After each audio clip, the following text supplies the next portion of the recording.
하나님의 말씀은 이사야 38장 1절에서 22절입니다. 이사야 38장 1절. 그때 히스기야가 병들어 죽게 되니 아모스의 아들 선지자 이사야가 나아가 그에게 이르되 여호와께서 이같이 말씀하시기를 너는 내 집에 유언하라. 너가 죽고 살지 못하리라 하셨나이다 하니. 히스기야가 얼굴을 벽으로 향하고 여호와께 기도하여 이르되 여호와여 구하오니 내가 주 앞에서 진실과 전심으로 행하며 주의 목전에서 선하게 행한 것을 기억하옵소서 하고 히스기야가 심히 통곡하니. 이에 여호와의 말씀이 이사야에게 임하여 이르시되 너는 가서 히스기야에게 이르기를 내 조상 다윗의 하나님 여호와께서 이같이 말씀하시기를 내가 너 기도를 들었고 너 눈물을 보았노라. 내가 너 수한에 15년을 더하고 너와 이 성을 아수르 왕의 손에서 건져내겠고 내가 또 이 성을 보호하리라. 이는 여호와께로 말미암는 너를 위한 징조이니 곧 여호와께서 하신 말씀을 그가 이루신다는 증거이니라. 보라, 아하스의 해시기에 나아갔던 해 그림자를 뒤로 십도를 물러가게 하리라 하셨다 하라. 하시더니 이에 해시기에 나아갔던 해의 그림자가 십도를 물러가니라.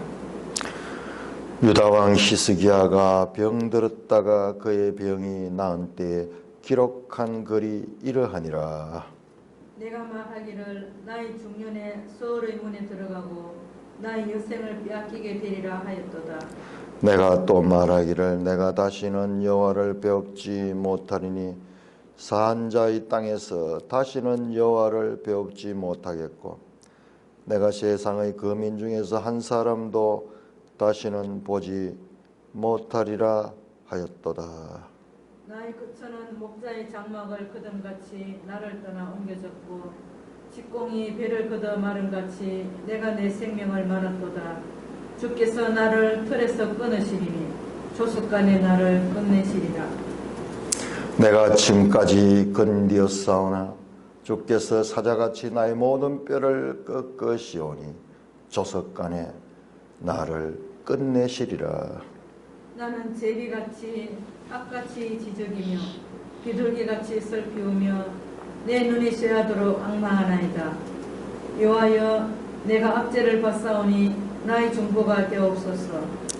주께서 내게 말씀하시고 또 친히 이루셨사오니 내가 무슨 말씀을 하오리이까. 내 영혼의 고통으로 말미암아 내가 종신토록 방황하리이다. 주여 사람이 사는 것이 이에 있고 내 심령의 생명도 온전히 거기에 있사오니 오나건대 나를 치료하시며 나를 살려주옵소서. 보옵소서. 내게 큰 고통을 더하신 것은 내게 평안을 주려 하심이라. 주께서 내 영혼을 사랑하사 멸망의 구덩이에서 건지셨고 내 모든 죄를 주의 등 뒤에 던지셨나이다. 수월이 주께 감사하지 못하며 사망이 주를 찬양하지 못하며 구덩이에 들어간 자가 주의 신실을 바라지 못하되 오직 산 자 곧 산 자는 오늘 내가 하는 것과 같이 주께 감사하며 주의 신실을 아버지가 그의 자녀에게 알게 하리이다. 여호와께서 나를 구원하시리니 우리가 종신토록 여호와의 전에서 수금으로 나의 노래를 노래하리로다. 이사야가 이르기를 한 뭉치 무화과를 가져다가 종체에 붙이면 왕이 나으리라 하였고 히스기야도 말하기를 내가 여호와의 전에 올라갈 징조가 무엇이냐 하였더라. 오 하나님 아버지 은혜를 감사합니다. 히스기야를 통해서 하나님이 누구시며 어떻게 우리 인생이 어떤 존재인가도 가르쳐 주심을 감사합니다. 예수님 이름으로 감사하며 기도드리옵나이다. 아멘. 자, 우리가 이사야서 가운데서 지금 이런 부분은 아주 중요한 부분, 이런 부분은 우리가 거의 잘 이해를 못하고 넘어가렵니다. 36장에서 39장, 1장에서 35장의 신탁, 자, 그리고 40장에서 66장의 신탁입니다.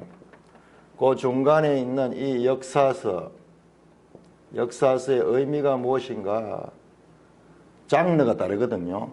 문체가 다르거든요. 이건 시로 되어 있고, 이 산문으로 돼서 완전히 구별됩니다. 자, 이것이 가지는 의미가 무엇인가를 우리가 본문 내용을 이해하는 것도 중요하지만 왜 이런 구조가 되어 있는가 하는 것을 아는 것은 더 중요한 것이요. 이게 하나님의 지혜와 하나님의 구원 계시의 방법을 우리가 알 수 있는 거예요. 이게 교차대구라 그랬죠. 교차대구. A와 A 다시 그 중간에 가장 중요한 내용이 여러 되는 교차대구 형식을 가진다. 그 안에도 보면 아주 세부적으로 이런 구조들이 계속 나와요. 계속 나옵니다. 자, 그 가운데서 36장에서 39장도 또 구별이 됩니다. 36장에서 37장은 아수르를 배경합니다. 아수르. 38장에서 39장은 바벨론을 배경으로 바벨론. 36장에서 30장은 믿음의 사람 승리하는 히스기야입니다. 그러나 38장, 39장에는 불신, 연약함, 그리고 실패하는 히스기야. 히스기야 기사인데 이 전체 기사가 히스기야 기사입니다. 히스기야는 유다의 열왕들 가운데서 가장 위대한 왕입니다. 이 히스기야는 종교개혁을 하고 그리고 이 하나님께서 특별히 역사에서 그 땅도 많이 넓히고 했던 그야말로 메시아 같은 인물이었어요. 메시아라고 기대할 수 있을 정도로 아하스의 후손에서 참으로 이 지혜와 총명의 신, 그리고 재능과 모략의 신, 그리고 지식과 여호와를 경외하는 신, 그는 눈에 보이는 대로 판단하지 않고 귀에 들린 대로 판단하지 않는 그와 같은 지혜로운 왕. 한 왕이 나오리니 그는 못 살아. 전능하신 하나님이라. 앞에서 예언되어져 오던 메시아일 수 있는 그런 가능성이 있는 존재였어요. 정말 그 36장, 37장을 보면은 히스기야는 충분히 그럴 수 있는 사람같이 보입니다. 그러나 너무나 실망스럽게도 끝은 그 후반부는 전혀 그렇지 못한 히스기야를 보여주고 있다. 자, 그러면 왜 38장, 39장은 굳이 없어도 될 이야기인데 여기에 기록되어 있는가? 그런 것도 우리가 한번 생각을 하면서 한번 본문을 살펴보도록 하겠습니다. 자, 처음부터 1절에 보니까는 히스기야가 병들어 죽게 되니 죽음 앞에서 연약한 모습입니다. 선지자 이사야가 히스기야의 병들고 죽음에 대해서 그냥 선포합니다. 너는 집에 유언하라. 이제 너가 죽으니까는 너 남은 자식들과 가족들에게 유언을 남겨라. 네가 죽고 살지 못하라 하셨다. 죽음에 직면한 인간 히스기야의 한계.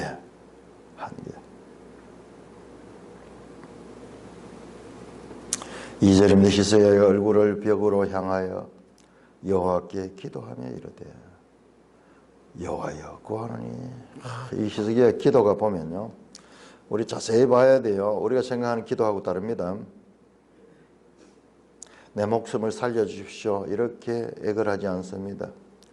여호와여 구하오니 내가 주 앞에서 진실과 진심으로 행하며 주의 목전에서 선하게 행한 것을 기억하옵소서. 자신의 생애를 통하여 하늘 앞에 행했던 이 가운데 대표적인 것이요, 열왕기하 18장 5절 6절에 나오는 종교개혁. 아하스 시대에 무너진 종교를 개혁했습니다. 자신이 하나님 앞에 선하게 진실과 진심으로 행했다는 것을 떳떳하게 말할 수 있는 그와 같은 기도를 하고 있습니다. 대단하죠. 그래서 히스기야는 우리 역사서를 보면 히스기야는 선한 왕이, 선한 왕, 하나님의 보시기에 좋았다 하는 그와 같은 몇 안 되는 그런 왕 가운데 대표적인 인물이에요. 역사서 평가는 그런 다윗의 길을 행하였던 여호와 보시기에 선하였다 그런 평가가 내려집니다. 그러나 이사야서에 등장하는 히스기야는 그냥 역사적인 평가가 아니고 이사야서는 메시지를 가지고 메시지를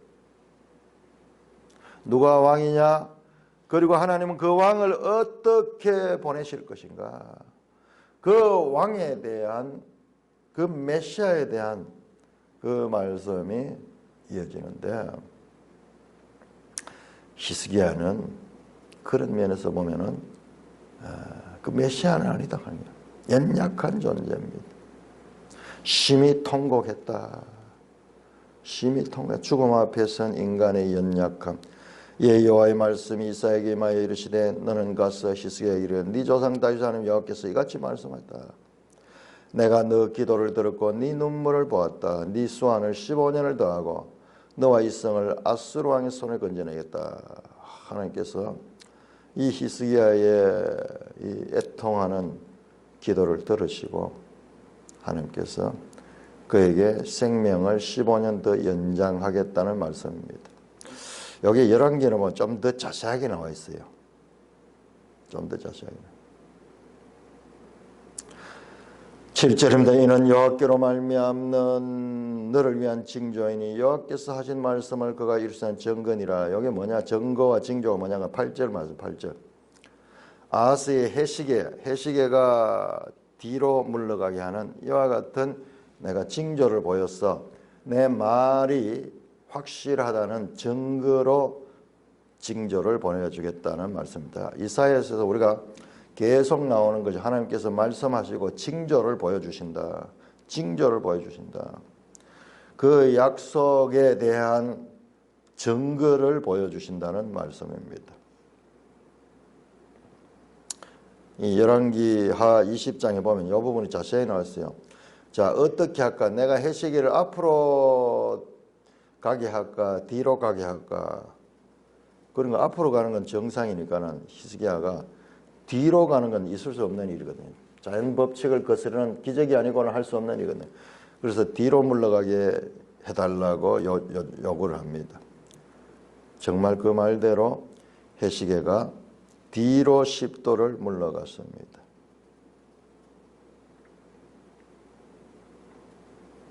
그래서 히스기야는 15년의 생명 연장을 받게 됩니다. 참 엄청난 이 믿음의 사람, 하나님도 인정하는 그와 같은 사람이었습니다.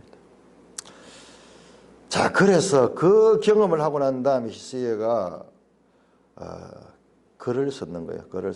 믹담이랄까, 믹담. 기록한 글이 이라니라. 믹담. 우리 시편에 뭐 믹담으로 쓴 시 그러면 나오죠. 히스기야의 자신의 체험에 우러나오는 찬송의 노래를 글로 기록했습니다.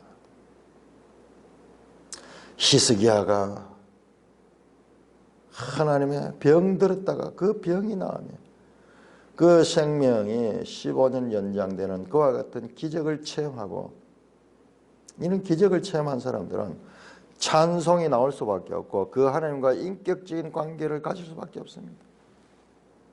저도 개인적으로 이 글을 기록했잖아요. 신앙과 미술 가는 길, 그때 기록됐잖아요. 그 위기 가운데서 하나님께서 도저히 불가능한 그와 같은 부채 가운데서 3년 6개월을 계속 기도했는데 그 기도에 하나님께서 응답하심을 생생하게 체험하고 글로 기록한 것이 신앙과의 미술이에요. 기록하지 않고는 감당할 수 없는 감격이 밀려오고, 기록하다가도 이건 뭐 세 가지 뭐 하겠노? 또 그 다음날 또 새 힘을 주고 또 새 힘을 주고 보름 동안 계속 새 힘을 주고, 그래서 쭉 기록을 하게 했습니다. 기록이 없으면은 우리 인간은 잊어버립니다. 그래서 아주 중요한 일, 정말 잊지 말아야 될 일들은 기록을 해야 돼요.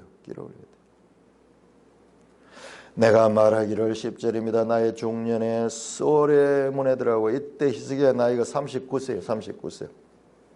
옛날 사람 나이로서는 우리 세종대왕도 40대에 돌아가셨다 그래요.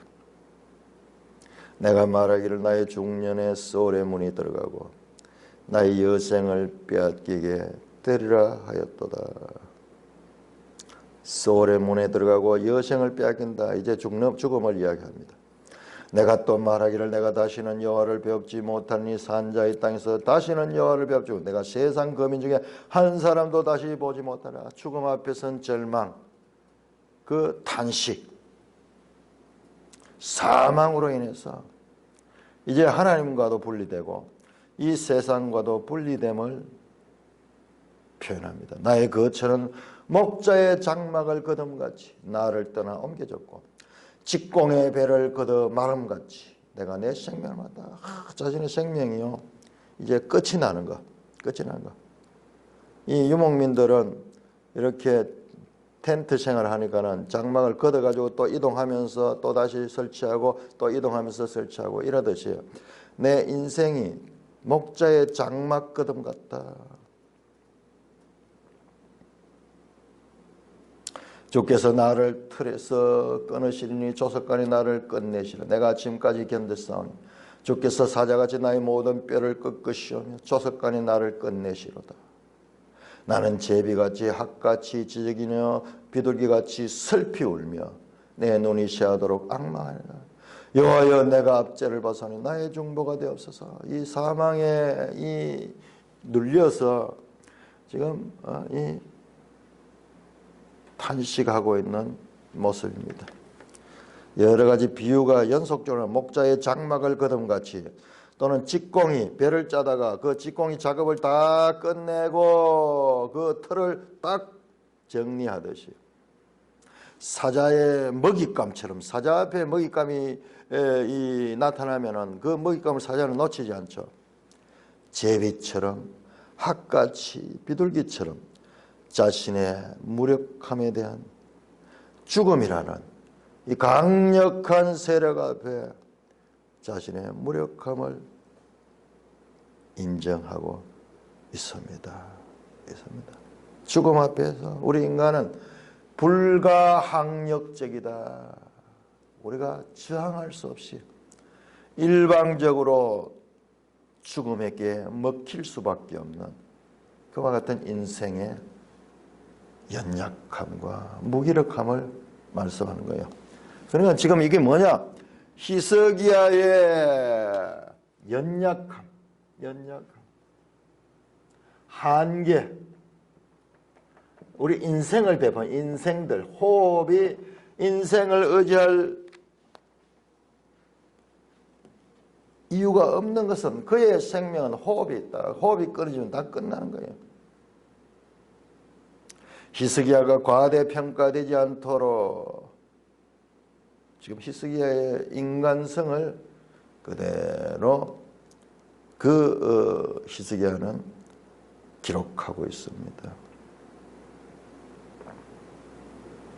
15절 주께서 내게 말씀하시고 또 친히 이루시사오니 내가 무슨 말씀을 하오리까? 내 영혼이 고통하면 내가 종신토록 바라라. 사망 앞에 무력한 인생의 연약함을 표현합니다. 16절에 주여 사람이 사는 것도 이에 있고 내 심령의 생명도 온전히 거기 있사니 원하건대 나를 치료하여 나를 살려주옵소서. 그렇게 또 히스기야가 기도를 했는 것. 자, 그런데 역전이 일어납니다. 17절에 보옵소서, 보시옵소서, 힘내보라. 그 기도에 대한 하나님의 역사하심이 일어났습니다. 기적을 체험했습니다. 우리가 이 땅에서도 간절히 하나님께서는 우리가 이 문제를 두고 하나님 앞에 기도하기를 원하세요. 그 기도는 무의미한 그와 같은 동어 반복의 주문이 아니라 그 기도는 눈이 있고 귀가 있고 생각이 있는 하나님이 들으신다는 것입니다. 보옵소서 내게 큰 고통을 더하신 것은 내게 평안을 주려 하심이라.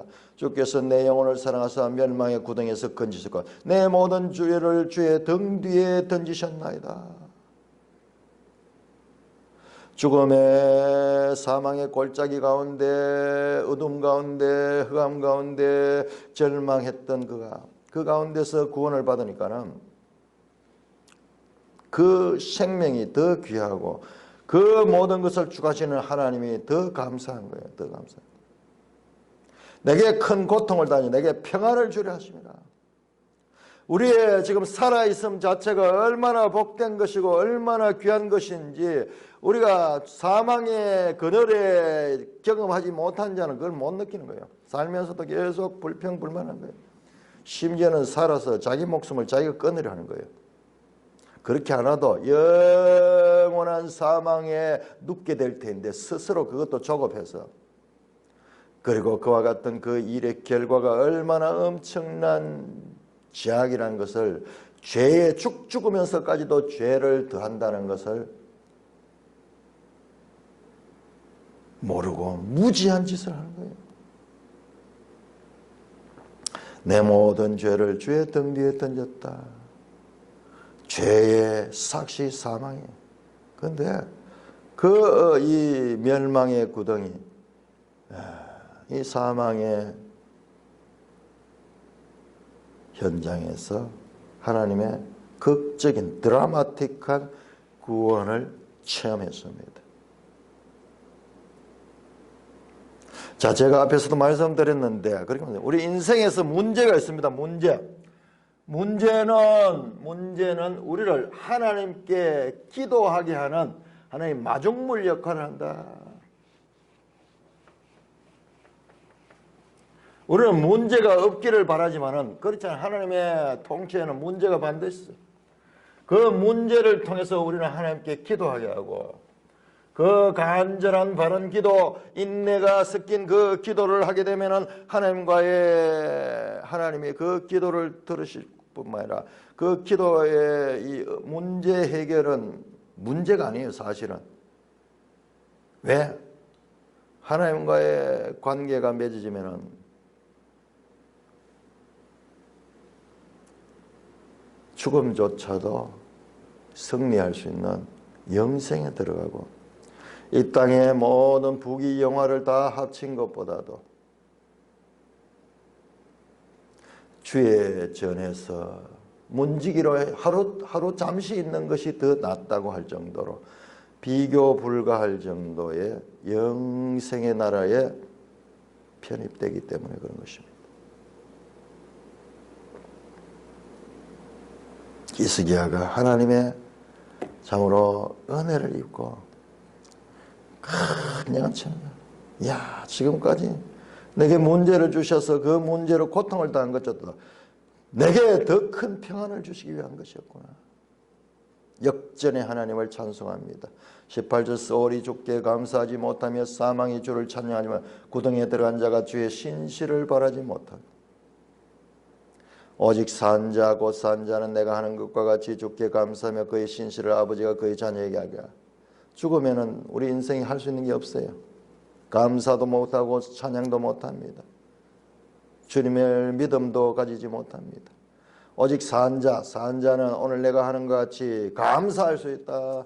우리는 생명일 때 주님을 감사해야 됩니다. 또한 그 주님의 신실함을 페이스풀 충성스러운 주님을 아버지가 그의 자녀에게 하게 하라.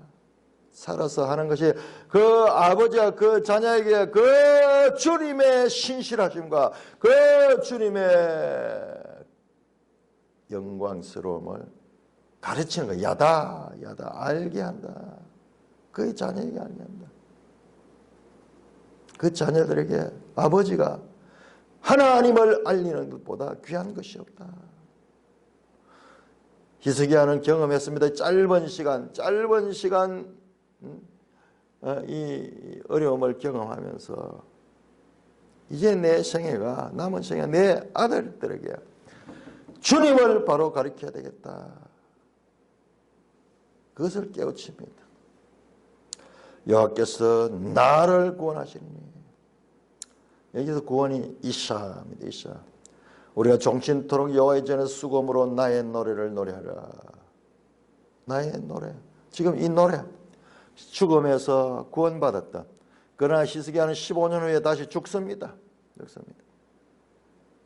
이것은 영생의 하나의 그림자에 지나지 않을 뿐인데도 이렇게 감사하고 찬송하며 노래할 것이라고 말합니다. 자, 히스기야의 자녀 누구냐? 므낫세.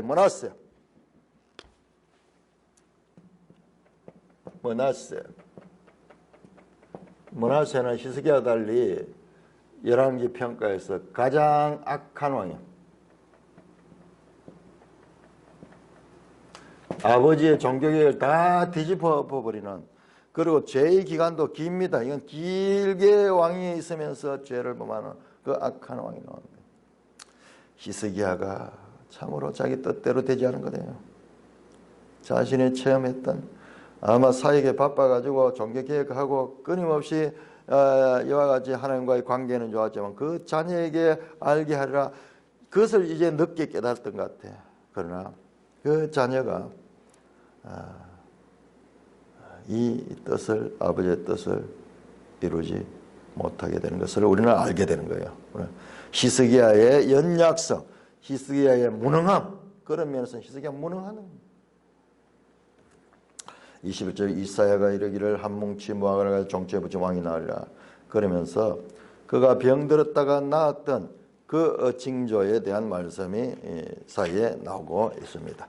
자, 이제 39장 이사야 소위 1부의 마지막 장 39장 1절에서 8절 교독합니다.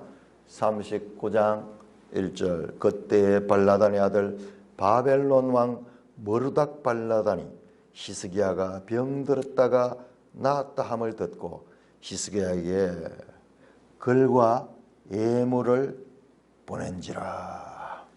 히스기야가 사자들로 말미암아 기뻐하여 그들에게 보물 창고 곧 은금과 향료와 보배로운 기름과 모든 무기고 있는 것을 다 보여주었으니 히스기야가 궁중의 소유와 전 국내의 소유를 보이지 않은 것이 없는지라.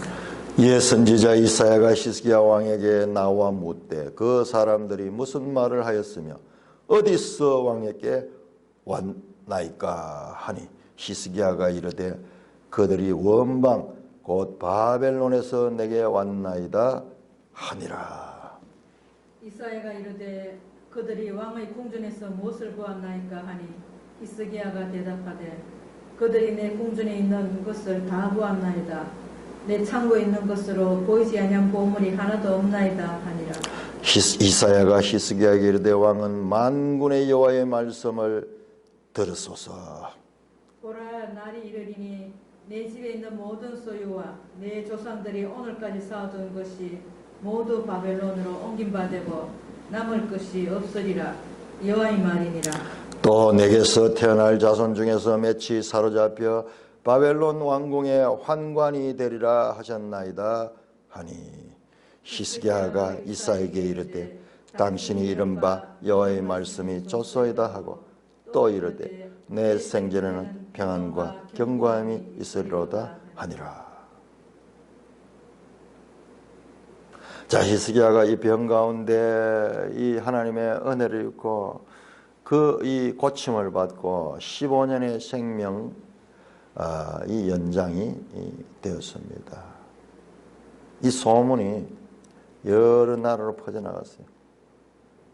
그때에 발라단의 아들 바벨론 왕 머르닥 발라단, 머르닥 하는 게 이게 머르닥 신입니다. 바벨론 신의 이름. 그 당시에 바벨론이 아직까지 바벨론이 국가적인 이런 체계를 가지지 못했지만은 아주 이제 일어서려고 준비하고 있는 그때의 지도자 머르닥 발라단이 히스기야가 병들었다 나았다 함을 듣고 히스기야에게 글과 예물을 보냈다. 아수르 왕은 사네립은 글을 보내가지고 히스기야에게 위협했지만은 이 머르닥 발라단은 글을 썼는데 무슨 내용의 글인지 모르겠지만은 대충 짐작이 갑니다. 예물도 보냈습니다. 정치적으로 제스처를 씁니다. 산헤렙의 글과 머르닥 발라단의 글. 머르닥 발라단은 경하합니다 전하 그렇게 하면서 그 축하를 해주고 뿐만 아니라 이 두 나라 간의 동맹관계를 유지하는 것을 그렇게 원하는 그와 같은 국가 간의 외교 관계는 그런 거 아니고는 없어요. 이것은 지금 하나의 빌미고 거기에서는 이 접근하고 있는 머르닥 발라단 아직까지 이 바벨론은 힘이 없는 때예요.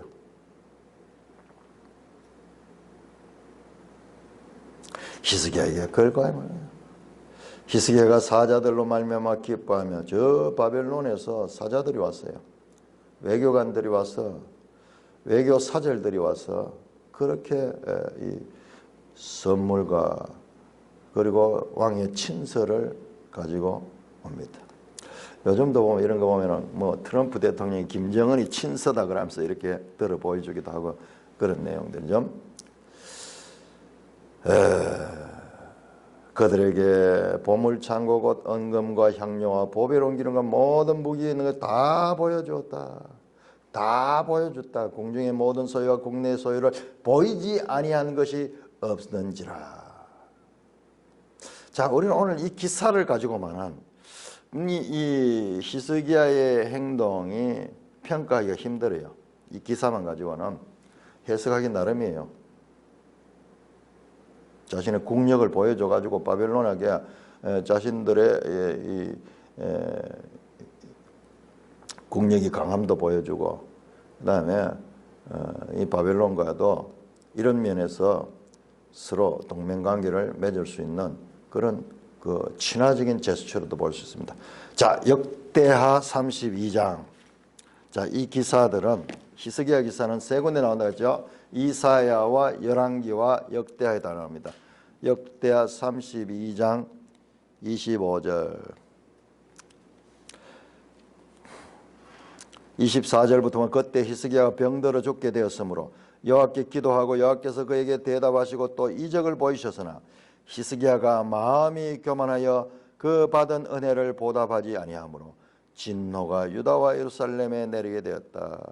히스기야가 마음의 교만함을 뉘우치고 27절 히스기야 부와 영광이 지극한지라 이에 은금 보석 향품과 방비 온갖 보배로운 그릇들 위하여 창고를 세우며 새 곡식과 새 포도주 기름의 산물을 위하여 창고를 세우며 온갖 짐승의 외양간을 세우며 양떼 우리를 갖추며 양떼와 많은 소떼를 위하여 성읍을 세웠으니 이는 하나님이 그에게 재산을 심히 많이 줬다.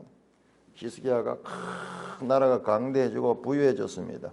그래서 그것을 지금 이 내용이 좀 나오는 거예요. 2절에 나오는 보물창고, 은금과 향료와 보배로운 기름과 무기가 있는 모든 것 다 이걸 지금 읽은 거예요.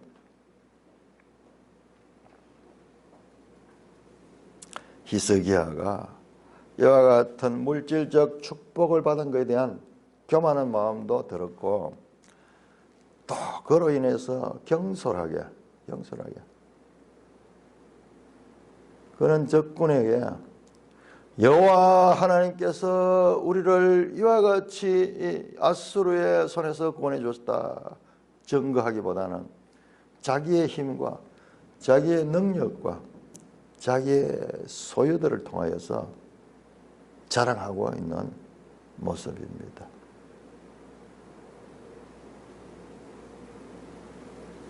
그의 관심은 이 지상에 쌓아놓은 소유에 집중되어 있는 것을 보게 됩니다. 자, 이사야에서 말씀하는 히스기야의 연약함, 위대함, 이 양면을 보여줘. 양면을. 그러므로 히스기야는 인간이다. 하나님이 함께 하시고 하나님께 연결될 땐 그런 위대한 믿음의 사람이 될 수 있지만은, 그러나 그가 하나님을 무시하고 자기 자신에 사로잡힐 때는 교만해지고 그 결과 이와 같이 부족하고 조급하고 경솔한 행동을 하는 것을 보게 됩니다. 위기 때 말이죠. 오히려 더 믿음이 있었어요. 아수르 왕의 글을 갖고는 하나님 앞에 내려놓고 간절히 하나님의 유일하심과 하나님의 창조되심과 하나님의 구원주되심과 하나님의 살아계심을 가지고 기도했는데, 지금 바벨론 왕의 글을 가지고는 하나님은 무시해버리고 그냥 눈에 보이는 것들로 자랑하고 있는 그와 같은 모습을 우리는 볼 수 있습니다. 이게 인간이 연약하며, 차라리 우리가 어려움이 있을 때는 믿음을 가지기 더 좋지만, 그러나 평안하고 모든 것이 잘 되어갈 적에 믿음 가지기가 더 어렵다는 그와 같은 신뢰도 우리에게 보여주고 있는 것입니다. 이사야는 이 내용에 대해서 분별력을 가지고 있으면 3절에 히스기야에게 와서 그들이 누구냐, 어디서 왔느냐 묻습니다. 그리고 그들이 이 왕의 궁전에서 그들에게 무엇을 보여줬습니까? 보여줬다. 그 이야기가 계속 연결 나옵니다. 자, 2절 후반절에도 보여줬다. 보이지 아니한 것이 없다. 그 다음에 4절에서 히스기야가 무엇을 보았나이까? 다 보았나이다. 보이지 아니한 보물 하나도 없나이다. 보다.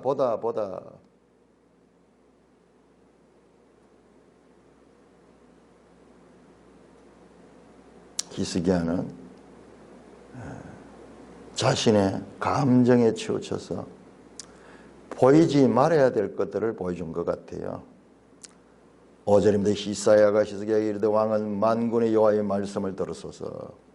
자, 이와 같은 건 하나님 보시기에 교만했고 하나님 보시기에 경솔했습니다. 믿음 없었습니다. 자기 자신의 자랑에만 치우쳐 있습니다.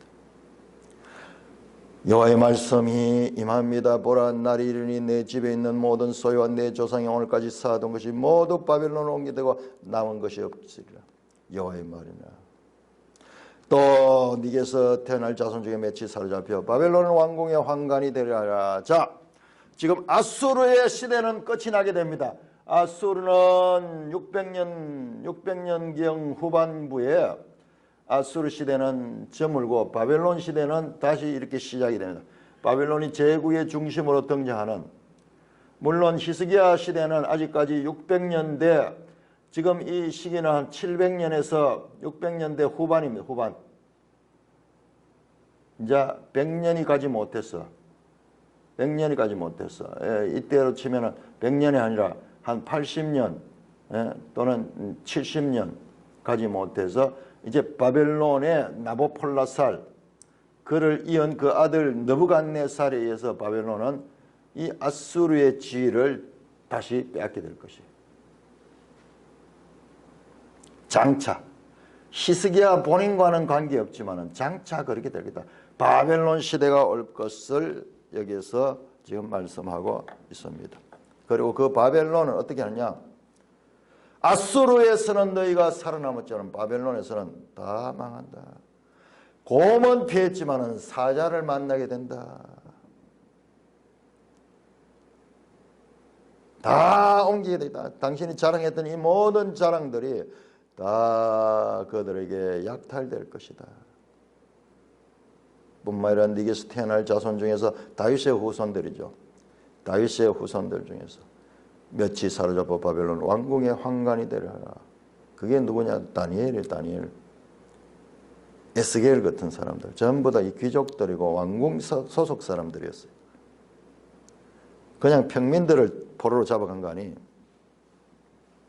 우리 역사에도 보면 그거 나오죠. 왕자를 볼모로 잡아간다든지 공주를 잡아간다든지 그렇게 하죠. 꼼짝 못하게 하죠.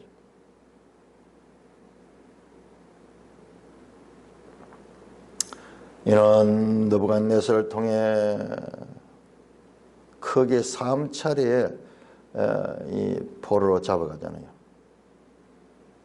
다윗의 후손을 통한 영원한 왕에 대한 예언이 무산되고 있습니다.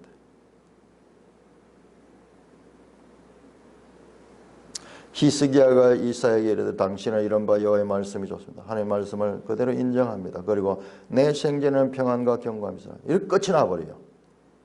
이상하게 끝나잖아요. 마치 단편 소설 같잖아요. 여운을 남기면서 끝이 납니다. 히스기야가요, 이와 같은 장래에 있을 불행한 일들을 보고도 자기 생전에는 평안과 경고함이 있으리라 그러면서 독자들의 상상에 맡긴 독자들의 상상, 준엄한 심판의 메시지에 반해 왕의 반응은 너무나 담담합니다. 현실 위에만 집착하는 늙은 왕의 실망스러운 모습이 보입니다. 사람이 늙고 병들면은요, 배운 사람이나 못 배운 사람이나 고관을 지냈던 사람이나 저 범부 막노동꾼이나 똑같은 수. 그게 인간이에요. 인간을 믿을 대상이 아니에요. 인간은 그냥 사랑하고 긍휼히 여길 대상이고, 인간은 믿을 수 없습니다. 네, 이걸 생생하게 목격했는 게 우리 어머니가 평생을 자식들을 위해서 헌신하신 분이에요. 자신이 나중에 병들었을 때 자신 몸만 생각하는, 다른 사람에 대해서 관심이 없어요. 자기 몸만 생각하는. 그러면 어쩌면 그게 복이겠죠. 그게 인간의 연약한 모습이에요. 연약한 모습. 그 병들어 누워서도 뭐 딴 사람 걱정하고 있으면 뭐 하겠어요. 차라리 우리 인간의 이 땅에서의 마지막 모습은 참으로 인간에게 기대할 것이 없다는 것을 우리는 보게 됩니다. 히스기야도 그런 모습입니다. 36장에서 39장의 히스기야 기사는 가장 믿을만하고 중요한 지도자가 무력하고 무책임하게 자신들의 후손들의 불행한 미래조차도 자신의 현실적 안위를 위해서는 아무렇지 않게 생각하고 있는 모습을 보여주는 것으로 끝이 납니다. 자, 이게 역사서가 여기에 돌아넣는 이유가 있다니까요. 그냥 역사서를 넣은 게 아니고 편집, 이 뒤에 내용들이 나오는데 그 내용들 다 잘라내고 이 말씀으로 끝을 맺었어요. 하나님이 쓰시는 방법은요, 이 문학적인 방법을 쓰되 때로는 단편 소설 같지요. 독자의 상상에 맡기는 거예요. 우리 성경은 상상력을 가지고 또한 이 말씀을 보면서 앞뒤 전후 문맥과 역사의 이 진행 과정들을 다 보면서 스스로 판단해내야 돼요.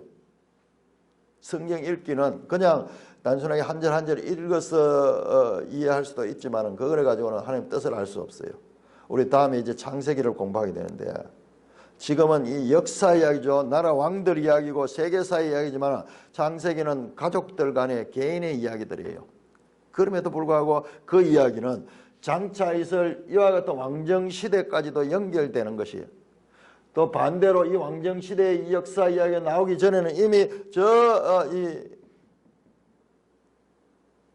족장시대의 가족사가 연결되어 있는 것이, 이걸 다 이렇게 연결해서 봐야 돼요. 구속사적으로 봐야 되는 것입니다. 히스기야의 기사의 절반 36장 37장은 성공적이었지만 38장 39장 후반은 엄청난 역사적 부담을 미래에 남기는 어두운 분위기로 끝이 납니다. 이 같은 무능한 인간 중에 훌륭한 왕, 히스기야는 훌륭한 왕입니다. 그러나 그 히스기야의 모습은 사람으로서는 할 수 없습니다. 그런 메시아는 누군가? 하나님께로부터 올 메시아, 고난받는 종을 통해 오실 그 메시아, 그 내용이 여기 나오는 거예요. 여기. 메시아의 시대, 메시아의 시대. 신약 시대 나오는 거예요. 신약 시대. 이게 합쳐서 구약 시대, 구약 39권, 신약 27권. 아니 어떻게 이렇게 절묘하게 구성이 되어 있는지, 절묘하게 구성이 되어 있는지요. 그러니까 40장 시작하면서부터 바로 세례 요한이 인용하는 말씀으로 시작됩니다. 광야에 대로를 수축하라. 메시아가 올 길을 예비하는 내용으로 구성됩니다. 그러므로 인간 왕들 중에 훌륭한 왕이었지만은 히스기야는 참으로 부패한 죄인이었음을 우리는 보게 됩니다. 그는 형식적인 다윗의 후손이었지만 참으로 사무엘하 7장에 말씀한 다윗의 후손의 영영한 왕위는 하나님께로부터 올 구원자 이사 바로 예수 그리스도입니다. 예수 그리스도. 이사야의 이름이 이사야 구원자는 뜻이에요. 제가 처음 시작할 적에 우리 매일 성경 저 해설에 이사야의 이름을 갖다 이사야는 하나님은 나의 도움이라 그렇게 해석했는 것이 얼마나 부족한가 하는 것을 지적했는 것도 바로 여기 있는 거예요. 이거는 조금 틀린 게 아니고 핵심을 틀린 거예요. 자, 42쪽 한번 펴보세요. 42쪽 다시. 42쪽 처음 시작에 이사야의 이름은 여호와가 도움이시다. 여호와가 도와주셨다는 뜻이다. 말이 연결은 되네요. 구원과 도움. 그건 다르죠. 도움은 그냥 도움은 구원도 도움에 속하겠지만 다르죠. 생명을 구하는 거죠. 생명을 구하는. 그냥 도움은 도움하고 뜻이 다르죠. 이삭 하는 게 구원이에요. saved. savior, 구원주, 구원자. 예수예요. 예수. 그 이사야 이름이 바로 예수의 모형이에요. 예수의 모형입니다. 이사야는 자원합니다. 그 하늘에서 참으로 이 땅에 내가 누구를 보낼고 그러니까 내가 여기 내가 가겠습니다. 이사야 자원했죠. 시편 40편을 보면 예수님도 자원하십니다. 자, 우리 시편 40편 한번 찾아볼까요?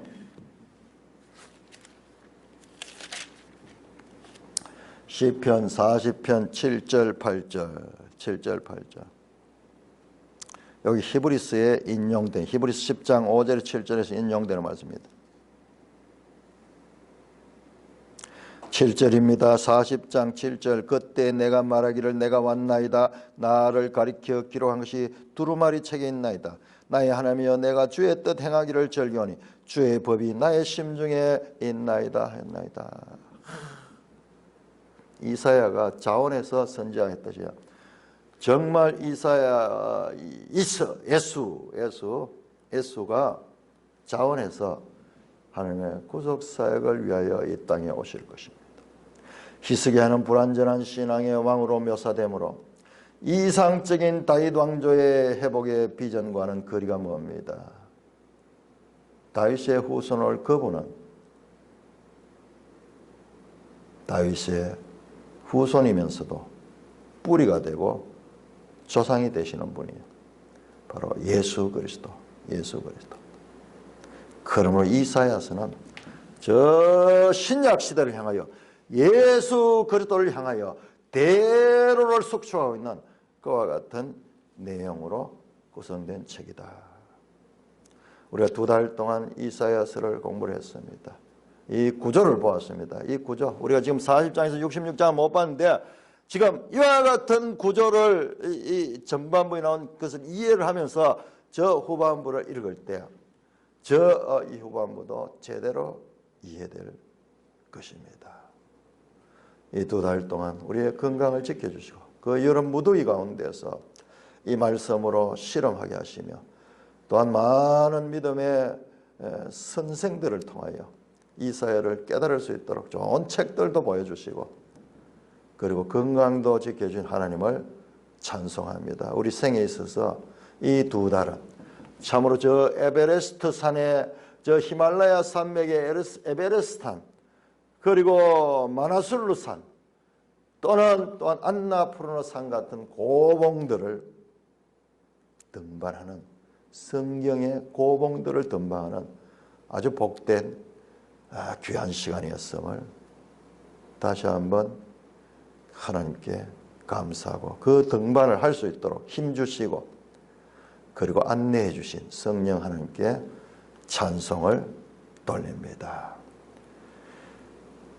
하나님 아버지 은혜를 감사합니다. 이사야 1장에서 40장까지 7월달 2020년 7월달 8월달 2달 동안 하나님 자세하게 하나님의 지도를 받고 성령의 인도함을 받아 공부할 수 있는 하나님의 구원이 어떠하며 하나님이 누구시며 우리가 어떤 믿음을 가져야 되며 인간이 누구이며 하나님 앞에 우리가 어떻게 살아야 될 것인가 그리고 하나님의 구속사가 어떻게 전개되는가 자세하게 가르쳐주며 또한 특별 계시를 준 하나님의 성경책이 어떤 구조를 가지고 있는가 하나님은 어떠한 식으로 하나님의 뜻을 표현하는 것까지 자세하게 들여다볼 수 있는 복에 복을 더하여 주시는 은혜를 감사를 드립니다. 아버지 하나님 영광 존귀 찬송 세세토록 받아 누리옵소서. 우리 주 예수 그리스도의 이름으로 감사하며 기도드리옵나이다. 아멘. 찬송가 280장입니다.